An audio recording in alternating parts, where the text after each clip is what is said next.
Academy पर dear बात करेंगे शिक्षा एवं रोजगार से जुड़ी हुई बड़ी अपडेटों पर।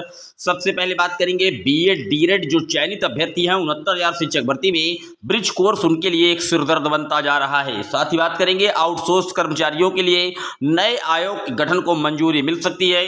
साथ ही बात करेंगे असिस्टेंट प्रोफेसर परीक्षा को लेकर के अभ्यर्थियों का बड़ा प्रदर्शन जारी है। उन्होंने कहा है कि जो पेपर था उस पर एक बड़ी गड़बड़ी सामने आई है। आइए बात कर लेते हैं, लेकिन जितने लोग चैनल पर पहली बार विजिट कर रहे हैं सब्सक्राइब करके बेल आइकन प्रेस कर लीजिए। डियर आपकी स्क्रीन पर आप देख सकते हैं पहली अपडेट, डीएड विशेष शिक्षा वाले भी बिना पढ़े बच्चों को पढ़ा रहे हैं। 69,000 भर्ती में हुआ था चयन। आप जानते हैं कि उत्तर प्रदेश की जो 69,000 शिक्षक भर्ती है, यहाँ पर बीएड और डीएड के काफ़ी कैंडिडेट हजारों की संख्या में सिलेक्ट हुए हैं। जबकि ये कहा गया था कि 6 माह का इनको 1 वर्ष के भीतर ब्रिज कोर्स करना होगा, लेकिन आज तक कोई ब्रिज कोर्स संचालित नहीं हुआ। हालांकि हाल ही में एनसीटी की तरफ से एक पब्लिक नोटिस जारी करके ये बात बताई गई थी कि जल्द ही जो 69,000 में बीएड के कैंडिडेट सेलेक्ट हैं उनको हम ब्रिज कोर्स करवाएंगे। लेकिन साथ ही साथ इसी 69,000 में डीएड के भी अभ्यर्थी हैं। डीएड यानी कि डिप्लोमा इन एजुकेशन, जो विशेष शिक्षा होती है, जैसे कि मूक बधिर इत्यादि को पढ़ाने के लिए जो कोर्स किया जाता है उसे हम डीएड कहते हैं। डीएड वाले भी जो कैंडिडेट है यहाँ पर एलिजिबल किए गए थे। चूंकि बीएड एलिजिबल था तो डीएड भी एलिजिबल था, और उसकी वजह से आज तक इनके लिए स्पष्टीकरण नहीं आया, जबकि बीएड के लिए तो आ चुका है। आप देख सकते हैं बीएड के लिए बनाया गया ब्रिज कोर्स, तो डीएड का क्या होगा। परिषदीय प्राथमिक विद्यालयों में 28 जून 2018 के बाद बीएड डिग्री के आधार पर नियुक्त सहायक अध्यापकों के लिए एनसीटी ने 6 महीने का ब्रिज कोर्स तो जारी कर दिया, लेकिन पिछले तकरीबन 2 साल से चले आ रहे विवाद के बीच डीएड विशेष शिक्षा के आधार पर चयनित भर्ती 69,000 में जो डीएड के अभ्यर्थी हैं उनको नियुक्ति के बाद प्रारंभिक शिक्षा में 6 माह का विशेष परीक्षण ब्रिज कोर्स को अनिवार्य किया गया था। यह शर्त खास तौर पर उन अभ्यर्थियों के लिए है जिनकी योग्यता मूल रूप से प्राथमिक स्तर की शिक्षक पात्रता के अनुरूप नहीं मानी जाती। सुप्रीम कोर्ट के आदेश पर एनसीटी ने बीएड धारकों के लिए 7 अप्रैल को विस्तृत अधिसूचना जारी की है, जिसमें ब्रिज कोर्स की आवश्यकता, प्रगति, माध्यम और मान्यता की प्रक्रिया स्पष्ट रूप से निर्धारित है। बीएड प्रशिक्षित अभ्यर्थियों को उस कोर्स को पूरा करना है ताकि वे कक्षा 1 से 5 तक की शिक्षण प्रक्रिया के लिए पूरी तरीके से पात्र माने जाएं। हालांकि जो अधिसूचना जारी की गई थी वहां पर डीएड धारकों का कोई जिक्र नहीं है।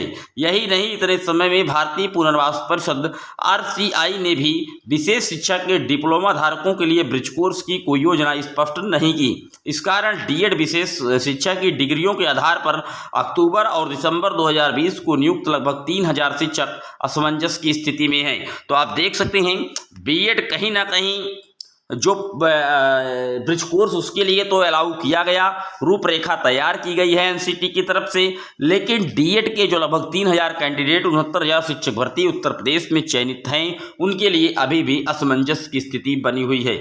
यहाँ पर आप देख सकते हैं तकनीकी अस्पष्टता से भविष्य में विवाद की जो संभावनाएं हैं वो पूरी तरीके से अभी भी बरकरार हैं। विज्ञापन में 6 महीने का ब्रिज कोर्स करना था अनिवार्य, चयन के वर्षों बाद इनका नहीं कराया गया खास प्रशिक्षण। एनसीटी की अधिसूचना जारी होने के बाद बढ़ी है बेचैनी। देखने वाली बात यह होगी कि आखिरकार यह ब्रिज कोर्स का जो जिंद है वो कब तक शांत होता है। बात कर लेते हैं अगली अपडेट की। अगली अपडेट आप देख सकते हैं उत्तर प्रदेश में गठित होगा आउटसोर्स सेवा निगम।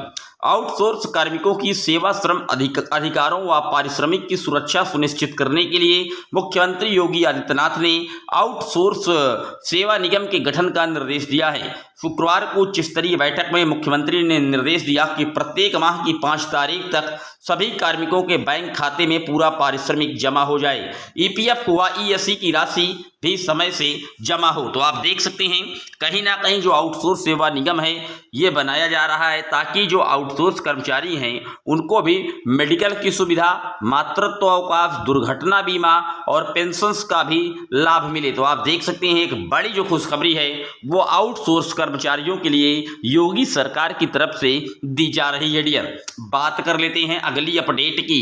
अगली अपडेट आप देख सकते हैं असिस्टेंट प्रोफेसर भर्ती के अभ्यर्थियों ने प्रदर्शन किया।